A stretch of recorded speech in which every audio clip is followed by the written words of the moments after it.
모세가 온 이스라엘을 불러 그들에게 이르되 이스라엘아 오늘 내가 너희의 귀에 말하는 규례와 법도를 듣고 그것을 배우며 지켜 행하라. 우리 하나님 여호와께서 호렙산에서 우리와 언약을 세우셨나니 이 언약은 여호와께서 우리 조상들과 세우신 것이 아니요 오늘 여기 살아있는 우리 곧 우리와 세우신 것이라. 여호와께서 산 위 불 가운데에서 너희와 대면하여 말씀하시매 그때 너희가 불을 두려워하여 산에 오르지 못하므로 내가 여호와와 너희 중간에 서서 여호와의 말씀을 너희에게 전하였노라. 여호와께서 이르시되 나는 너를 애굽 땅 종되었던 집에서 인도하여 낸 내 하나님 여호와라. 나 외에는 다른 신들을 내게 두지 말지니라. 너는 자기를 위하여 새긴 우상을 만들지 말고 위로 하늘에 있는 것이나 아래로 땅에 있는 것이나 땅 및 물속에 있는 것에 어떤 형상도 만들지 말며 그것들에게 절하지 말며 그것들을 섬기지 말라. 나 내 하나님 여호와는 질투하는 하나님인즉 나를 미워하는 자의 죄를 갚되 아버지로부터 아들에게로 3, 4대까지 이르게 하거니와 나를 사랑하고 내 계명을 지키는 자에게는 1000대까지 은혜를 베푸느니라. 아멘. 지난주 오후부터 이번 주에는 어떤 말씀을 나눌까 고민을 하다가 방금 아까 소식 시간에도 말씀드린 것처럼 고난주간이 다가오면서 예수님의 고난에 대해서 언급을 해야 될 시점이 됐는데 그걸 해야 될까 고민을 하다가 조금 더 저는 더 멀리 봤어요. 그래서 직접적인 예수님의 고난에 대해서 말을 언급하기에 앞서 구약에서 우리에게 주었던 예수님을 상징하였던 뭐가 없을까 고민을 하다가 이스라엘 백성들이 하나님의 구원하심의 시내산, 오늘 본문에서 이제 호렙산이죠. 같은 산이지만 명칭을 시내산이라기도 하고 호렙산이라고도 이렇게 부릅니다. 거기에서 하나님이 이스라엘 백성들에게 율법을 주셨던 장면이 떠올랐어요. 그들에게 은혜로서 그 법을 허락하시고 그 법 아래에서 그들이 하나님과 함께하는 하나님의 은혜 가운데 거하는 약속의 백성이 되게 하는 그 은혜를 누릴 수 있는 그 기반을 다져지고 있는 그 내용의 말씀을 한번 먼저 돌아보고 그리고 나서 다음 단으로 나가는 게 옳겠다라고 생각해서 오늘 본문의 말씀을 준비해 봤습니다. 본문은 출애굽기 20장 1절 이하와 함께 신명기 5장 여기 이 두 부분은 동일한 내용을 우리에게 보여주고 있습니다. 이 출애굽기 20장과 신명기 5장에 나와 있는 내용을 우리는 보통 10계명이라고 이렇게 부르고 있습니다. 즉 10가지 계명이라고 할 수 있는 것이겠죠. 계명이라고 하면 여러분들은 어떤 생각이 머릿속에 떠오르십니까? 계명. 다움이라는 그 사이트의 어학사전에서 이 계명이라는 단어를 쳐봤어요. 계명이라는 단어를 어떻게 정리하고 있냐면 어떤 사회나 집단에 속한 사람들이 꼭 지키도록 요구된 규정이라고 이렇게 설명합니다. 내가 어느 집단에 소속되어 있을 때 그 집단에서 꼭 지켜야 될 조항으로 설정된 것이 계명이라는 거예요. 본문에서는 이 계명을 뭐라고 표현하고 있냐면 1절 말씀에 규례와 법도라고 이렇게 설명해 줍니다. 그러니까 우리는 계명이라고 이렇게 한 단어로 이해하고 있는데 오늘 성경 본문은 계명이라고 말하지 않고 규례와 법도라고 표현합니다. 유대인들에게 있어서 구약 성경에서는 또한 다른 이 규례와 법도라는 표현 외에 또 다른 표현이 있는데 그게 뭐냐면 율법이라는 거예요. 율법. 유대인들에게 있어서 율법이라는 것은 넓게 보자면 모세오경 전체를 의미합니다. 모세오경이라는 함은 창세기, 출애굽기, 레위기, 민수기, 신명기까지 5권의 책, 하나님이 모세를 통하여서 기록하게 하셨던 이스라엘에게 주어진 율법, 그래서 그것을 율법 혹은 계명이라고도 하겠죠. 그리고 오늘 본문에서는 그것을 규례와 법도. 넓은 의미에서는 이 모세오경 전체를 얘기하는 것이고 좁게 얘기한다면 오늘 본문에 나와 있는 부분인 십계명을 율법이라고도 하고 있는 것을 보게 되어집니다. 마치 현대에 있어서 많은 이 현대의 법을 연구하는 많은 법학자들이 있었던 것처럼 유대인들에게도 이 하나님의 율법을 해석하고 또 그것을 지키기 위해 여러 가지 조항들을 연구하고 가르치던 사람들이 있을 정도로 율법이라는 것은 유대인들에게 아주 절대적이었던 것을 보게 되어집니다. 그런데 오늘 우리나라의 현실을 보게 되어지면요, 여러 정치적 또 사법적 현상들로 인해서 많은 국민들이 법에 대해서 의문을 갖게 되어집니다. 법이 이게 맞아? 이렇게 재판하는 게 맞아? 라고 하는 의아심을 갖게 되어지는 경우들이 참 많아지고 있죠. 벌써 이제 재작년인가요? 좀 헷갈리네. 2023년, 2024년이니까 재작년이네요. 해수로는 1년이 훨 넘었는데 12.3을 넘어오면서 그에 관련되어 좀 재판하는 것들을 보면서 이렇게 하는 게 맞아? 어떤 이들은 그에 만족하는 사람도 있고 어떤 이들은 거기에 대해서 매우 불만족스러운 감정을 가지고 있는 분들도 있습니다. 물론 그 외에 여러 가지 많은 것들에 대해서도 법이 이게 맞아? 이렇게 재판하는 게 맞아? 라고 하면서 재판에 대해서 불신을 하는 그런 경우도 있는 것을 보게 되어지죠. 그래서 심지어 어떤 이들은 야, 사람이 재판하게 하지 말고 차라리 요즘 AI가 대세인데 AI가 재판하게 하자, 이렇게 주장하는 사람들도 아주 극단적으로 있는 것을 보게 되어집니다. 소위 십계명이라고 하는 이 하나님의 법도 마찬가지입니다. 랍비들이 오랜 시간을 거쳐 이 율법을 해석하고 이를 지키기 위해 수많은 조항들을 만들어내서 백성들로 하여금 지킬 수 있도록 여러 가지 행동들을 하게 되어집니다. 그러나 그런 노력에도 불구하고 시간이 지나면 지날수록 랍비들과 백성들의 수고와는 상관없이 그럼에도 불구하고 그 결과는 백성들의 불순종 또 백성들의 죄, 징계와 심판으로 이어지는 이스라엘의 역사가 우리는 구약의 내용인 것을 보게 되어집니다. 왜 이런 결과들이 나타나게 되어진 걸까요? 어떤 이들은 법에 문제가 있어 라고 말할지 모르겠어요. 그런데 사실은 법 자체는 그렇게 큰 문제가 없어요. 사실은 그 법을 적용할 때 그 법의 근본적인 정신을 사람들이 놓치기 때문이 아닐까라는 생각을 할 수밖에 없습니다. 십계명 하나하나가 물론 매 계명 하나하나가 다 중요합니다. 그런데 그 매 하나하나의 그 내용 자체도 중요하겠지만 더 중요한 것은 그 근본 의미가 무엇이었는지를 먼저 우리가 생각해야 된다는 거예요. 그 조항 자체를 기계적으로 문자적으로 지키는 것도 물론 중요하겠지만 그 조항이 어떤 의도로서 그 조항이 만들어졌는지를 우리가 간과하게 되어지면 그게 율법주의가 되어지는 거예요. 본문 1절에 방금 앞에서 언급했듯이 율례와 법도라고 부르고 있지만 2절에서는 또 다르게 표현합니다. 어떻게 표현하냐면 언약이라는 말로서 표현해요.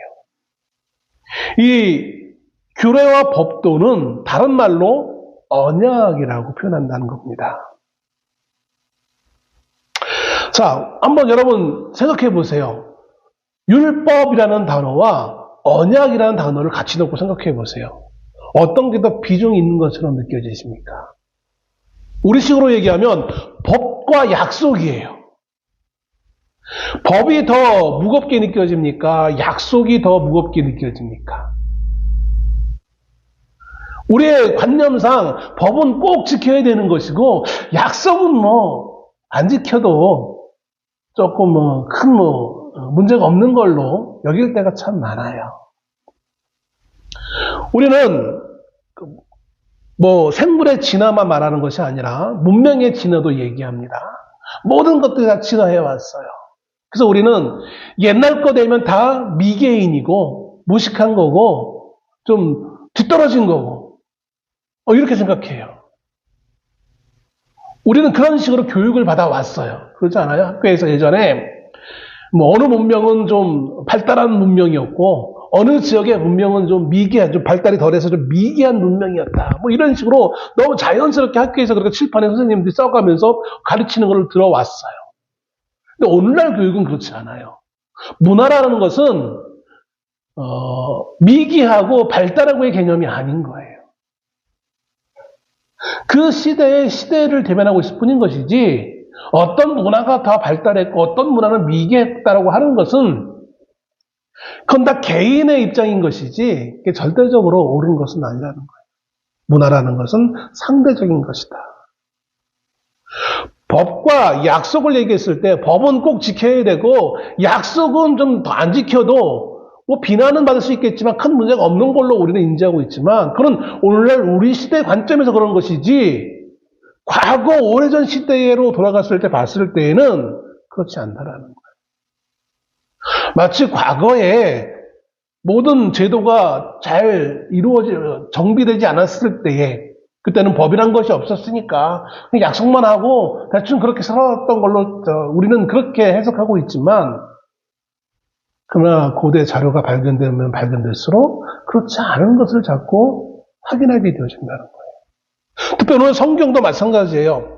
성경의 약속 혹은 언약이라고 했으면 약속이니까 언약이니까 안 지켜도 돼 이런 관점으로 접근할 수 있어요. 그렇지 않아요.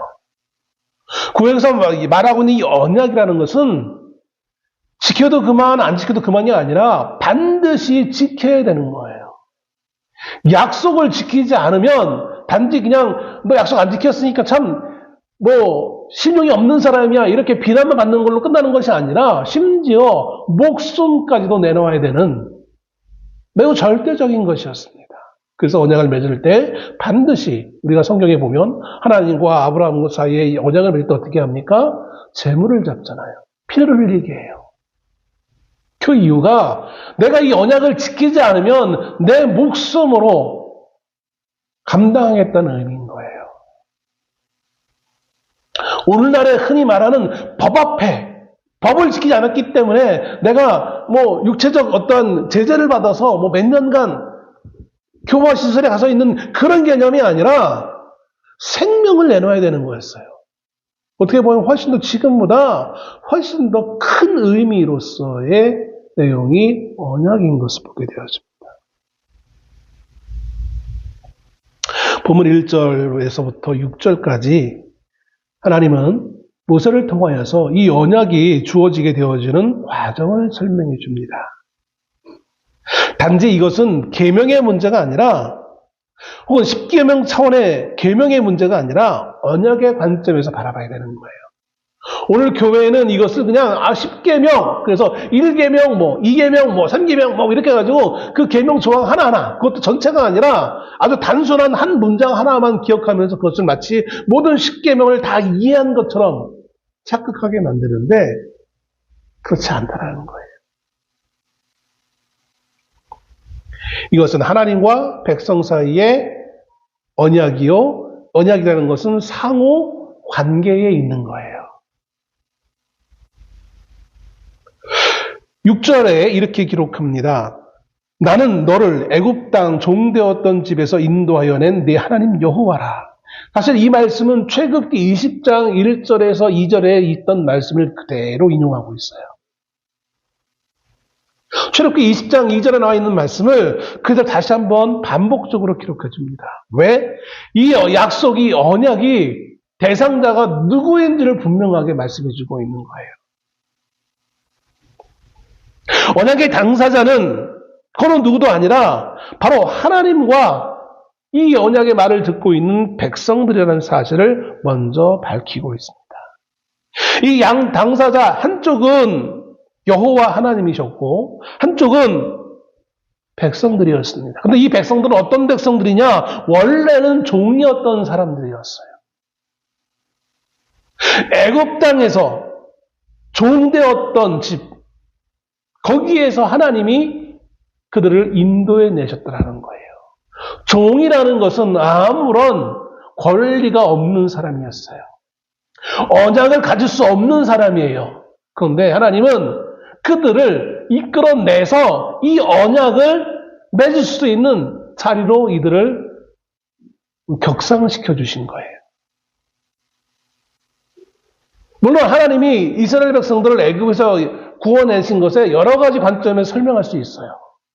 노예로 살고 있었으니까 불쌍해서, 자유롭지 못한 그들을 자유롭게 하기 위해서, 뭐 그렇게 얘기할 수도 있고요. 저는 그거보다는 주로 저는 어떤 측면에서 많이 말씀을 드렸냐면, 그들이 하나님을 예배하도록 하기 위해 그들을 인도해냈다라는 측면을 저는 늘 교회에서 많이 강조해왔습니다. 그런데 오늘 본문에서는 그것 말고 또 다른 의미를 가져다 주고 있는데, 그게 뭐냐면 하나님과 언약을 맺도록 하기 위해서라는 거예요. 그들이 계속해서 애굽 땅에서 살고 있었으면 그들은 노예였기 때문에 언약의 대상자가 될 수 없는 거예요. 그런데 그런 그들을 자유로운 시민으로 만들어서 그들과 언약을 맺으셨다는 거예요. 언약을 맺기 위해서 그들을 애굽에서 이끌어내신 거예요. 그러므로 이 언약의 한 당사자인 이 백성들은 당연히 언약을 지켜야 될 책임이 있다라는 거예요. 이 언약은 지켜도 그만, 안 지켜도 그만이 아니라 반드시 지켜야 될 하나님과 맺은 약속이라는 것입니다. 그런데 이렇게 말할 때에 지금 이 신명기 5장에서 이 말씀을 듣고 있던 사람들, 백성들 입장에서 한번 생각해 보세요. 그래, 맞아. 쉽게 동의할 수 있었을까요?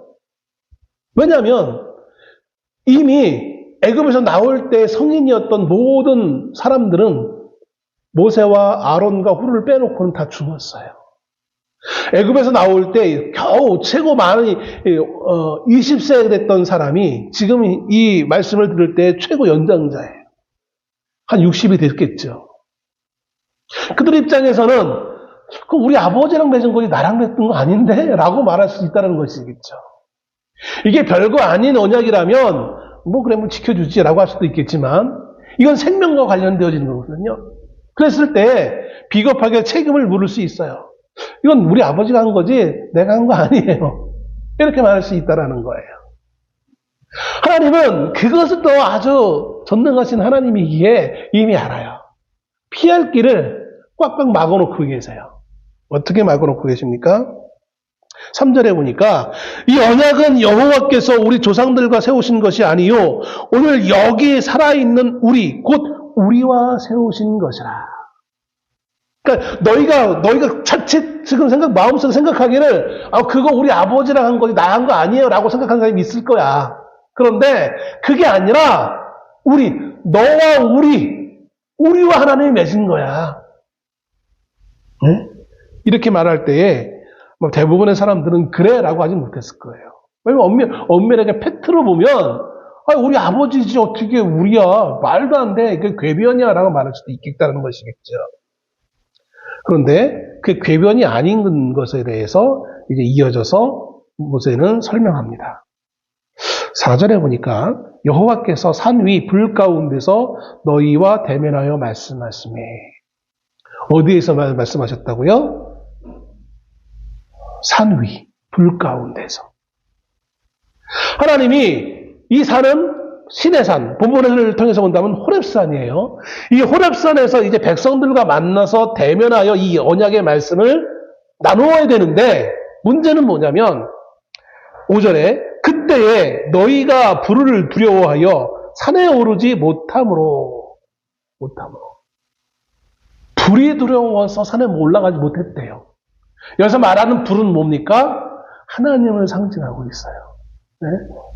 조금 더 약간 좀 곁들여 얘기한다면 하나님과 하나님의 심판을 두려워하는 거예요. 이스라엘 백성들은 죄된 인간이 하나님을 만나면 하나님의 심판에 의해서 그 자리에서 죽는다라고 믿어왔어요. 단지 믿음이 아니라 실제로 하나님이 그렇게 하셨고요. 그래서 백성들은 하나님과 언약을 맺으러 그 호렙산에 올라가야 되는데 하나님이 무서워서 죄인된 우리가 어떻게 올라가요? 못 가요? 라고 했다라는 거예요. 그래서 어떻게 차선으로 어떤 방법을 동원했냐면 이어지는 말씀에 내가 여호와와 너희 중간에 서서 여호와의 말씀을 너희에게 전하였노라. 누가 중간에 섰어요? 모세가 하나님과 백성 사이의 중간에 매개자가 되어져서 이 언약을 전달해 줬다라는 거예요. 실제로 출애굽기에 보면 그렇게 하고 있잖아요. 그럼 왜 이것을, 이 팩트를 왜 다시 말해주고 있느냐? 결국 이 언약의 당사자가 원래는 하나님과 백성들이어야 되는데, 백성들이 하나님을 두려워해서 가지 못했고, 내가 거기에 중개자로 내가 거기 있었어. 그러면 어느 누구보다도 이 언약에 대해서 누가 제일 확실히 알겠습니까? 하나님을 제외하고는 언약의 매개자였던 모세가 너무나 잘 알고 있는 거예요. 모세 외에 그 어느 누구도 이 하나님과의 맺은 이 언약의 내용을 잘 알고 있는 사람은 없다라는 것이죠. 그래서 내가 그 자격을 가지고 지금도 내가 너희에게 지금 설명해 주겠다라는 거예요. 그런데 여기에서 너희라는 말이 계속 반복적으로 나옵니다. 너희. 물론 이것은 백성 전체를 말하기 위해서 너희란 말을 사용한 것이기도 하겠지만 더 중요한 건 뭐냐면 이게 공동체를 의미하는 거예요. 공동체. 이 언약은 이 개인과의 하나님과의 약속이기도 하겠지만 더 중요한 것은 뭐냐면 개인과 하나님과의 관계를 떠나 하나님과 공동체 사이에 맺은 언약이라는 거예요. 하나님이 구원해낸 그 공동체. 이 공동체는 어떤 공동체입니까? 크게는 이스라엘 12지파가 하나의 공동체일 수도 있지만 그 공동체를 점점 더 좁혀가게 되어지면 어디까지 가게 되어지냐면 한 가정의 공동체인 거예요. 즉 너희라는 것은 이스라엘 12지파 전체를 의미하기도 하지만 그 12지파 가운데 가장 작은 제일 작은 단위가 뭐냐면 가정이라는 공동체예요. 그래서 성경에 보면 왜 족보들이 많이 나오잖아요. 이스라엘을 부를 때 보면 12지파를 시작하면서 그 12지파 안에 가장 대표적인 족장, 큰 대족장을 얘기하고 그 대족장 안에 또 소족장 안에 또 한 개인의 그 가정의 우두머리 이런 식으로 언급하는 경우들이 많은 것을 보게 되어진다는 것이죠.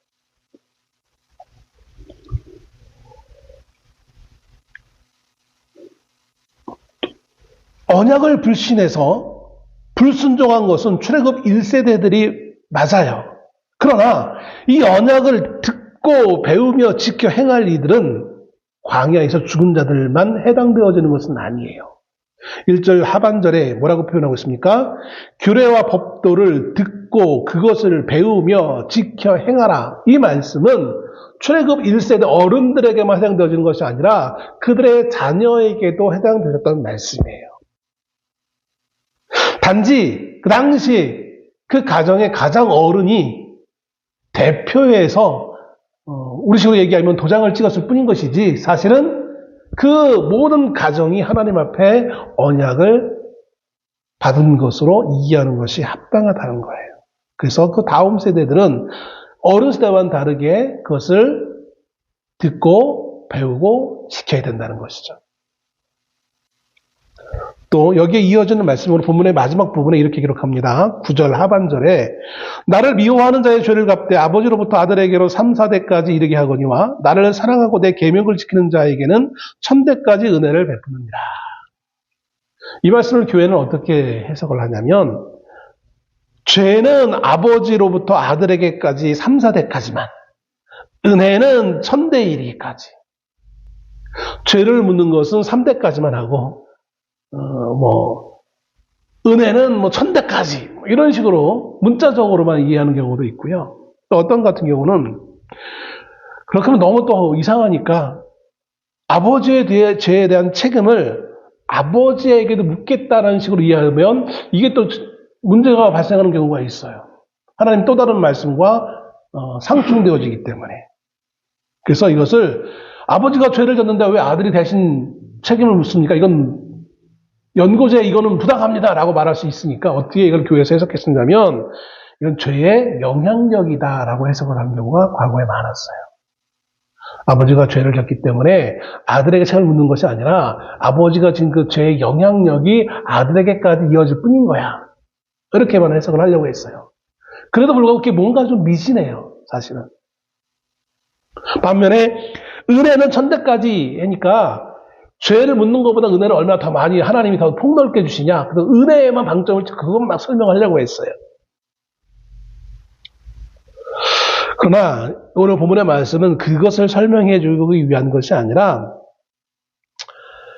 언약의 관점에서 봐야 된다는 거예요. 오늘 본문의 말씀이 언약을 말씀해 주고 있는 거기 때문에, 계명을 말씀해 주고 있는 것이기 때문에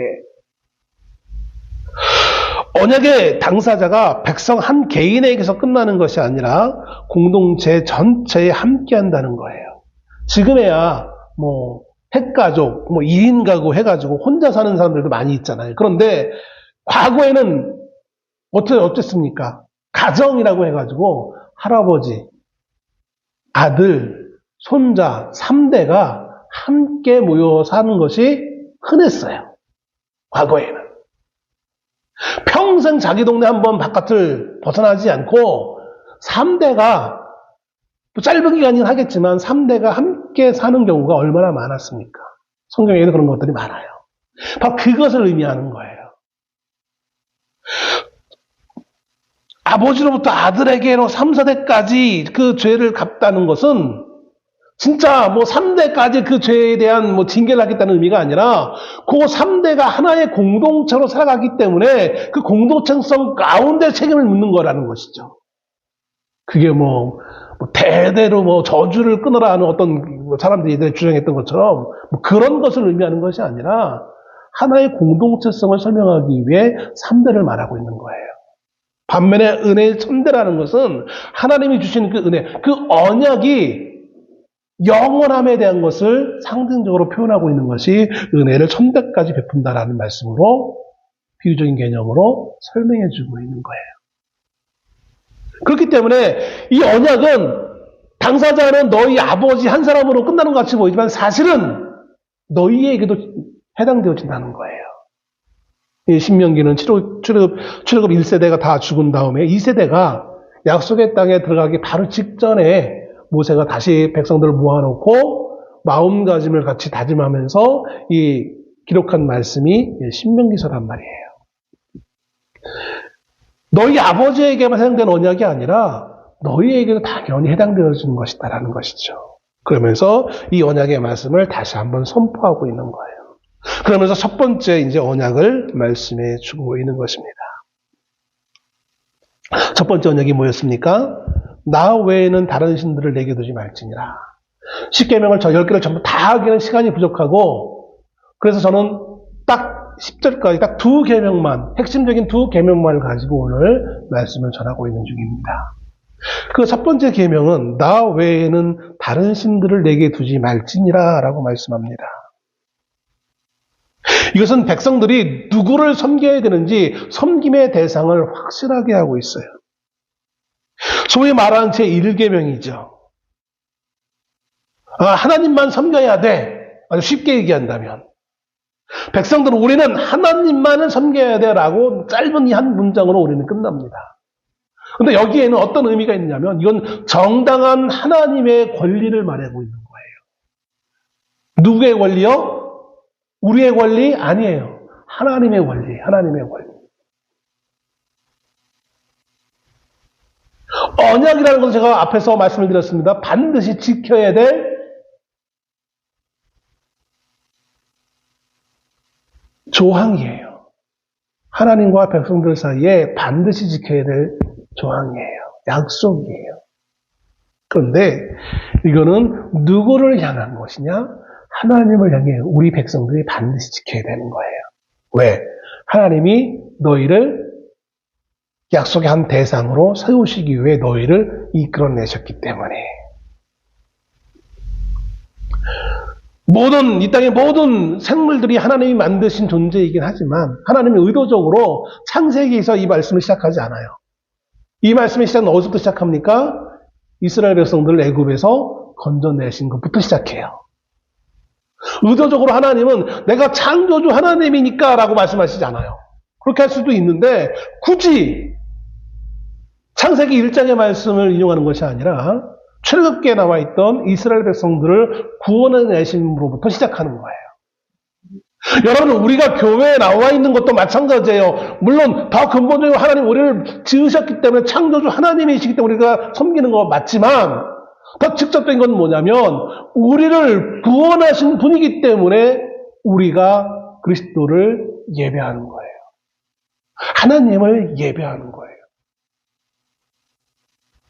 그분을 믿는 삶으로 우리가 살아가는 거예요. 창조로 넘어가면 인류의 모든 일이 다 마땅히 그렇게 해야 돼요. 그런데 세상은 그러지 않잖아요. 세상은 그러지 않아요. 그래서 하나님은 특별히 그 세상 가운데 특별한 이들을 건져내는 거예요. 앞에서 언급할 시간이 없어서 그냥 넘어왔지만 사실 앞에 여기 애굽 땅에서 인도해내신 그 하나님이라고 말할 때 그 애굽이라는 것은 실제 역사적으로 이집트를 말하고 있기도 하지만 또 출애굽 사건을 언급하는 것이기도 하겠지만 이것을 영적 의미로 본다면 애굽은 항상 성경에서 뭘 상징하냐면 세상을 상징하는 거예요. 세상에서 너희를 구별하여서 나의 백성으로 삼았다라는 거예요. 그래서 내가 너와 언약을 맺겠다라는 거예요. 예수 그리스도가 십자가의 죽으심도 마찬가지예요. 모든 이들을 위해 죽긴 하셨지만 그러나 그 죽으심을 적용하기 위해서 그 세상의 모든 사람들 가운데 우리를 특별히 구별하여서 교회로 우리를 이끌어내신 거예요. 그러기 오늘 우리가 예배당에서 지금 예배를 드리고 있는 거예요. 나 외에 다른 신들을 내게 두지 말지니라고 했을 때 내게 두지 말라라는 의미가 무엇이냐? 원문의 의미를 보면 이런 거예요. 너의 얼굴 앞에 두지 말라는 거예요. 너의 얼굴 앞에. 그러니까 다른 신이라고 불리는 그 어떤 존재도 너의 얼굴 앞에 놓지 말라는 거예요. 대면하여 보지 말라는 거예요. 이 말은. 얼굴 앞에 두지 말라는 거는 우리가 하나님을 시편 같은 경우 다윗이 고백하기를 내가 하나님을 대면하여 하나님을 보는 거거든요. 나의 섬김의 대상으로 하나님을 보는 거예요. 관계를 맺는 거예요. 이것처럼 내가 하나님 외에 그 어떤 것도 내 앞에 둬서 관계를 맺지 말라는 얘기인 거예요. 그러면서 이제 2절 2계명으로 넘어갑니다. 뭡니까? 2계명에 너는 자기를 위하여 새긴 우상을 만들지 말고 그 다음에 이어지는 설명이 쭉 나와요. 우상이 뭔지를 쭉 얘기해요. 하늘에 있는 것, 땅에 있는 것, 땅 밑에 있는 것, 물속에 있는 것, 그 어떤 형상도 만들지 마. 어디에 있는 것이든 간에 너희가 눈으로 봤던 것들 가운데 그 어떤 것도 어떻게 보면 2계명이라는 것도 1계명과 독립적인 것이 아니라 이어지는 거예요. 우리 한계상 그거를 자꾸 독립하여서 막 1계명, 첫째 계명, 둘째 계명 뭐 이런 식으로 끊어가지고 이해하는데 사실은 이어지고 있어요. 우리가 하나님 외에 우리 앞에 놓지 말아야 될 것이 무엇인지를 분명히 좀 얘기하고 주고 있는 거예요. 그게 2계명이에요. 근데 하나님이 이렇게 말씀하셨는데 왜 우리 인간들은 이것을 지키지 못할까요? 심지어 여러분 솔로몬 왕 하나님을 위해 그렇게 아름다운 성전을 지어드렸던 그 솔로몬 왕도 그가 살아생전 시돈의 아스타롯, 암몬의 밀검과 몰렉, 모압의 그모스 등등 수많은 우상들을 만들고 산당들을 만들어서 거기에서 제사를 했어요. 왜 그럴까요? 뭐 사람들은 솔로몬이 가장 지혜로운 왕이라고 말을 하지만 그리고 그 어마어마한 성전을 하나님께 만들어드렸다, 헌당했다라고 말을 칭송하고 있지만 정작 그는 그의 삶 가운데 수많은 우상들을 만들어서 그렇게 경배했어요. 왜? 무엇 때문에? 무엇 때문에 그럴까요? 그 이유가 오늘 본문의 말씀에 그대로 나옵니다. 8절에 너는 자기를 위하여 무엇을 위하여? 자기 때문에 자기의 이익 때문에 자기의 이익을 추구하기 위해 우리의 모든 행위가 결국 어디에서 비롯되지냐면 내 이익 때문에 나를 위하여 한다는 거예요. 사람들은 말합니다. 아니 내가 나를 위해 하는 게 맞지. 그럼 뭐 남을 위해 합니까? 사람과 사람들의 사이에서는 그게 맞을 수 있어요. 그런데 하나님 앞에서는 그게 아니라는 거예요. 너의 모든 죄의 출발이 어디에 있느냐? 나를 위해서 하기 때문에 있다라는 거예요. 나를 위해 하기 때문에. 여러분, 우리는 우리 스스로가 대단한 존재인 줄 착각해요. 인간이라는 존재가. 대단히 위대한 존재라고 얘기를 해요. 인본주의, 얼마나 아름답은지 모른다라고 얘기해요. 뭐 인류애. 그런데 그 인류애가 자기와 자기가 속한 공동체를 위해서 얼마나 쉽게 버려지는지 역사가 그것을 증명해주고 있어요. 우리나라의 행복을 위해서 타국을 침략하고 오늘 우리나라 백성을 배불리게 하기 위해서 타국을 침략하여 타국의 것을 빼앗는 것이 그게 애국으로 포장되어지는 경우가 얼마나 많습니까? 지금 저 중동에도 미국과 이스라엘이 이란을 침략하여서 지금 연일 전쟁으로 인해서 많은 사람들이 죽어나가고 있고 수많은 시설들이 파괴되고 있잖아요. 그들은 말할 줄 모릅니다. 위대한 미국을 위해서 혹은 이스라엘을 위해서 이스라엘을 위해서 타국의 백성들을 죽이는 게 그게 합당한 겁니까? 그게 인간의 애입니까? 아니잖아요. 근데 우리는 인간의 애를 얘기해요. 올해를 위해서. 시간이 많이 갔지만 요거까지 말씀을 할게요. 지난 한 주간 동안 우리나라 이 진보 진영 안에 대형 지식인이라고 하는 한 전 장관이 나와서 어느 방송에 나와서 한 말로 사람들 사이에 설왕설래가 있습니다. 그분이 나와서 사람들을 구별을 했어요. 정치인과 평론가들을 대상으로 구별한 거예요. 모든 국민이 아니라 정치인과 평론가를 해서 여러분 들어본지 모르겠지만 A, B, C를 나눴어요.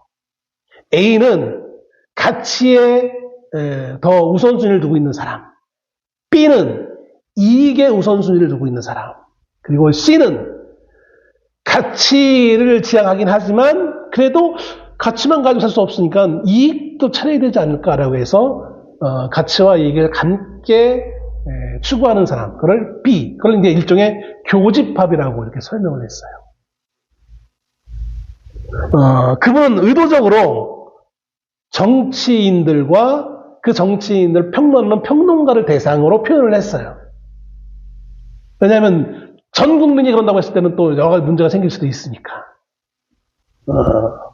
그래서 그걸 가지고 분명히 그분이 얘기할 때 이건 옳고 그름의 문제가 아니라 자기의 지향점이다 라고 하는 거예요. 그러니까 A가 A라고 해서 더 우월하고 B라고 해서 나쁜 것이 아니다. 어디에 지향하고 있는 목적이 있느냐에 따라서 그렇게 분류할 수 있다라는 거예요. 그러니까 이익을 우선시한다고 해서 그게 무조건 나쁜 것은 아니라는 거예요. 분명히 그걸 전제를 뒀어요.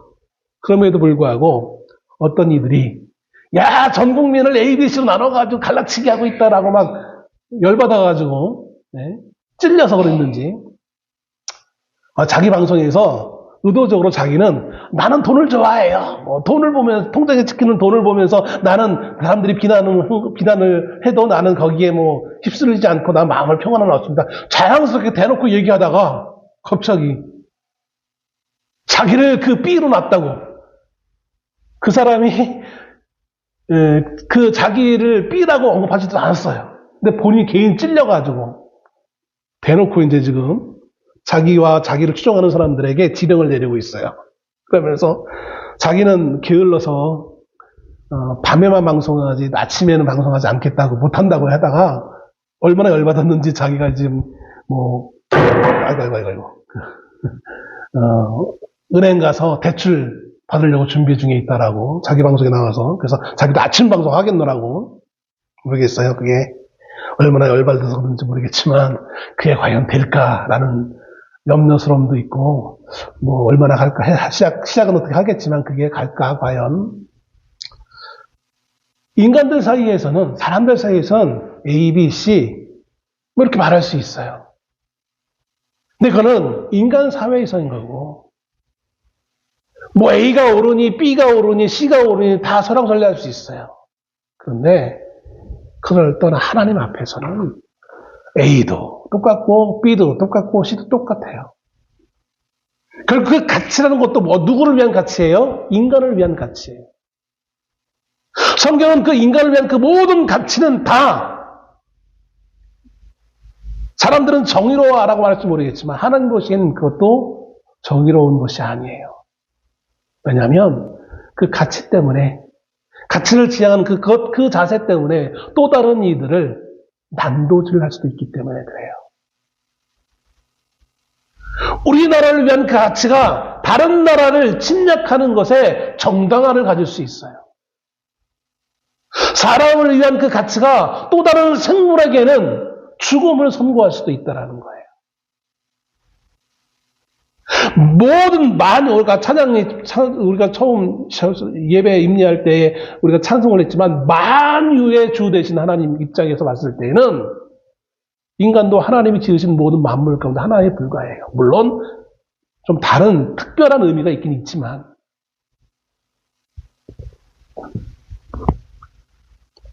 우리는 우리의 가치 때문에 하나님을 배신하고 하나님을 난도질합니다. 우리의 가치 목적을 이루기 위해 우리 앞에 하나님 외에 우리 앞에 그 어떤 것도 두지 말라고 했는데 우리는 그 외에 수많은 것들을 우리 앞에 두고 그것을 추앙하며 그것을 소유하기 위해 얼마나 많은 짓들을 하는지 몰라요. 그런 인생들을 위해서 예수 그리스도는 그럼에도 불구하고 우리를 사랑하시기 위해 우리의 그 잘못된 언행 그로 인하여 주어지는 그 징계 심판을 에서 건지시기 위해 묵묵히 자신의 십자가를 지시고 자기의 목숨을 내놓는 은혜를 베푸신 것을 보게 되어집니다. 하나님이 백성들을 애굽에서 인도해 낸 걸로 끝난 것이 아니라 그 약속을 맺으시고 그 언약을 지킬 수 있는 그 기회를 우리에게 허락하시고 그리고 계속해서 하나님 앞에 우리가 머물러 수 있도록 십자가에 죽으신 자기의 몸을 죽는 데까지 내어주는 은혜를 우리에게 베푸시는 것을 봅니다. 그럼에도 불구하고 우리는 여전히 그런 은혜를 베푸신 하나님을 위한 것이 아니라 나를 위해 내 목적을 위해 내 욕망을 위해 여전히 하나님 외에 다른 것들을 내 앞에 놓으며 우리는 살아갑니다. 그러면서 우리는 이 땅에 발을 딛고 살아가니까 그렇게 하는 게 당연한 거야 라고 우리 스스로를 위안하고 있는 것을 보게 되어집니다. 그런 우리를 향해서 하나님은 이렇게 말씀합니다. 자기를 위하여 두지 말라는 거예요. 자기를 위하여 두다 보면 하나님을 놓치게 되어지는 거예요. 여러분 우리는 무엇을 위해 우리는 살아갑니까? 내 꿈을 이루기 위해 내 거룩한 꿈이라고 보통 표현하기도 합니다. 어떤 이들은 사람들이 보기에는 아름다워 보이나 그러나 그거는 진리가 될 수는 없어요. 진실은 될 수 있을지 모르겠지만 진리는 하나일 수밖에 없습니다. 하나님은 우리를 하나님 앞에 살도록 하기 위해 우리를 건져내 주셨습니다. 하나님을 위해 살아가도록 우리를 부르셨습니다. 그러기에 오늘 우리 앞에는 하나님 외의 그 모든 것들은 부수적인 것에 불과한 거예요. 하나님을 위해 우리가 살아갈 때에 하나님은 우리가 구하지 않은 것마저도 우리에게 허락하실 것에 대해 약속하시고 있는 것을 보게 되어집니다. 우리의 필요한 것을 위해서만 살아갈 때에 우리는 결국 가장 중요한 하나님을 놓칠 때가 있음을 우리가 알고 지금 당장 내 삶에 직접적으로 영향을 미치지 않는다고 해서 내 꿈을 이루기 위해서 하나님을 놓치는 그런 어리석은 선택을 하지 않는 우리가 될 수 있기를 소원합니다. 왜냐하면 모든 것의 주인 되신 하나님이시기 때문에 그래요. 여러분, 우리를 돌보시는, 우리를 건지시고 우리와 함께 하시는, 우리를 만나시기를 원하시는 그 하나님을 위해 우리가 살아갈 수 있는 우리가 될 수 있기를 소원합니다.